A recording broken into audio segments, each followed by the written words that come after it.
ഞാനിപ്പോൾ ജോർജിയനെ പറ്റിയൊരു വീഡിയോ ഇട്ടിട്ടുണ്ടായിരുന്നു. അപ്പോൾ നിങ്ങൾ വിചാരിക്കും ഞാൻ ജോർജിയയിലേക്ക് മാത്രമേ കുട്ടികളെ സ്റ്റഡിക്കായിട്ട് വിടുന്നുള്ളൂ എന്ന്. അല്ല, അങ്ങനെയല്ല. നമ്മൾ ഏത് കൺട്രി ആണെങ്കിലും, ലോകത്തെ എവിടത്തെ ഏത് രാജ്യത്ത് നിങ്ങൾക്ക് പഠിക്കണമെന്നുണ്ടെങ്കിലും എൻ്റെ അസിസ്റ്റൻസ് നിങ്ങൾക്ക് ആവശ്യമുണ്ടെങ്കിൽ ഞാനത് തരുന്നതാണ്.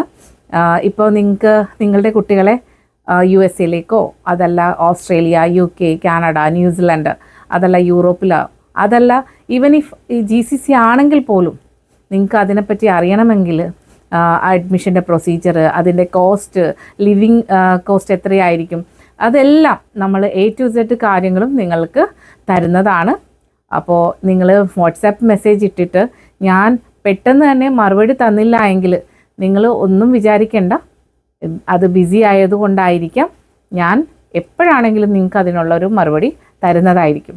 അപ്പോൾ മറക്കണ്ട, ലോകത്തെ ഏത് കൺട്രിയിലേക്കാണെങ്കിലും നിങ്ങളെ കുട്ടികളെ വിടാൻ ആഗ്രഹിക്കുന്നുണ്ടെങ്കിൽ എന്നെ കോൺടാക്റ്റ് ചെയ്യുക. എല്ലാ രീതിയിലും നമ്മൾ നിങ്ങളെ ഹെൽപ്പ് ചെയ്യുന്നതാണ്.